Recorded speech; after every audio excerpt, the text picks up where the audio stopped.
నమస్తే, welcome to of the record. కలియుగ ప్రత్యక్ష దైవం, కోట్లాది మంది హిందువుల ఆరాధ్య దైవం ఆ శ్రీ వెంకటేశ్వర స్వామి కొలువై ఉన్న తిరుమల ఇప్పుడు రాజకీయాలకు కేంద్ర బిందువుగా మారిందా? గత ప్రభుత్వ హయాంలో జరిగిన తప్పిదాలు ఒక్కొక్కటిగా బయటపడుతుంటే వైసీపీ నేతలు మాత్రం కూటమి ప్రభుత్వంపై విమర్శలు గుప్పిస్తున్నారు.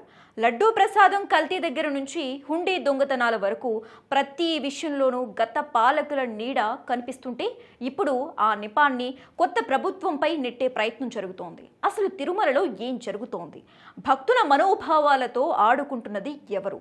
Let's watch.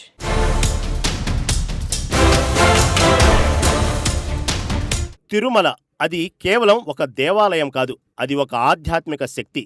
కానీ గత 5 ఏళ్ల పాలనలో ఈ పవిత్ర క్షేత్రం వివాదాలకు కేర్ ఆఫ్ అడ్రస్గా మారింది. వెలుగులోకి వస్తున్న ఒక్కో విషయం భక్తులకు విస్మయానికి గురి చేస్తోంది. గత ప్రభుత్వంలో టీటీడీ బోర్డు నియామకాల నుంచి ప్రసాదాల తయారీ వరకు ప్రతి చోట రాజకీయ జోక్యం పెరిగిందన్న విమర్శలు ఉన్నాయి. ముఖ్యంగా లడ్డూ తయారీలో నాసిరకం నెయ్యి వాడకం అనే అంశం అంతర్జాతీయ స్థాయిలో చర్చనీయాంశమైంది. అప్పట్లో నాణ్యతను గాలికొదిలేసి కాంట్రాక్టుల కోసం పాకులాడటం వల్లే ఈ పరిస్థితి వచ్చిందని సాక్ష్యాధారాలు చెబుతున్నాయి.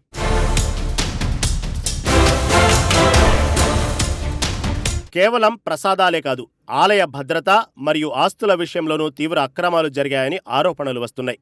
రవికుమార్ వంటి వ్యక్తులకు క్లీన్ చిట్ ఇవ్వడం, 100 కోట్ల అక్రమాస్తులు ఉన్న నామమాత్రపు జరిమానాతో వదిలేయడం వెనుక ఉన్న హిడెన్ అజెండా ఏంటో భక్తులకు అర్థం కావడం లేదు. శ్రీవారికి ఇచ్చే వస్త్రాలు, తులాభారంలో వేసే కానుకల్లో కూడా గోల్మాల్ జరిగిందంటే పరిస్థితి ఎంత దారుణంగా ఉందో అర్థం చేసుకోవచ్చు. భక్తి కంటే సంపాదనే పరమావధిగా గత పాలకులు వ్యవహరించారనేది ప్రస్తుత విచారణలో తేలుతున్న వాస్తవం.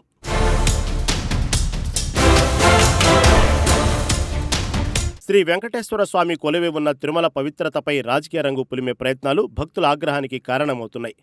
తిరుమలలో మద్యం బాటిళ్లు లభ్యమయ్యాయంటూ సోషల్ మీడియా వేదికగా వైసీపీ చేస్తున్న విమర్శలపై క్షేత్రస్థాయిలో వాస్తవాలు భిన్నంగా ఉన్నాయి. వినాయకుడికి విందు పెట్టినట్టు తప్పు చేసిన వారే తిరిగి ఎదురుదాడికి దిగడం చూస్తుంటే విడ్డూరంగా ఉందని స్థానికులు మండిపడుతున్నారు. తిరుమలలో పట్టుబడిన మద్యం బాటిళ్లు పాతవని, అవి గత ప్రభుత్వ హయాంలో జరిగిన అక్రమాలకు నిదర్శనమని పోలీసుల ప్రాథమిక విచారణలో తేలింది.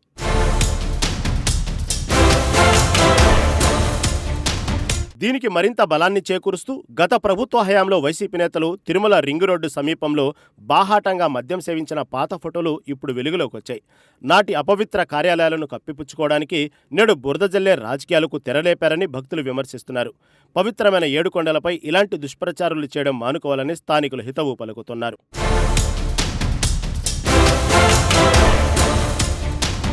మరింత ముఖ్యమైన విషయం ఏంటంటే, గతంలో వైసీపీ నేతలు తిరుమల రింగు రోడ్డు సమీపంలో నిస్సిగ్గుగా మద్యం సేవించిన ఫోటోలు ఇప్పుడు సోషల్ మీడియాలో వైరల్ అవుతున్నాయి. సొంత పార్టీ నేతలు అపచారం చేస్తుంటే మౌనంగా ఉన్నవారు ఇప్పుడు ప్రభుత్వంపై ఆరోపణలు చేయడం దొంగే దొంగ అన్నట్టు ఉందని భక్తులు మండిపడుతున్నారు. రాజకీయ లబ్ధి కోసం శ్రీవారి సన్నిధిని వివాదాలకు వేదికగా మార్చడం ఎంతవరకు సమంజసం? ఈ వ్యూహం వైసీపీని ఆత్మరక్షణలో పడివేసిందనడంలో సందేహం లేదని విమర్శలు వెల్లువెత్తుతున్నాయి.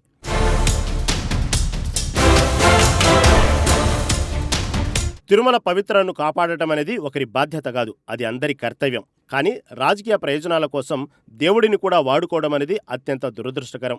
మీరు ఏం విత్తుతారో అదే కోస్తారు.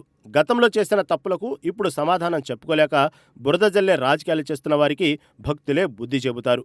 కూటమి ప్రభుత్వం చేపట్టిన ప్రక్షాళనలతోనైనా శ్రీవారి ఆలయం మళ్లీ తన పూర్వ వైభవాన్ని, పవిత్రతను సంతరించుకుంటుందని ఆశిద్దాం. శ్రీవారి సన్నిధిలో రాజకీయం కాదు, భక్తి మాత్రమే మిగలాలి.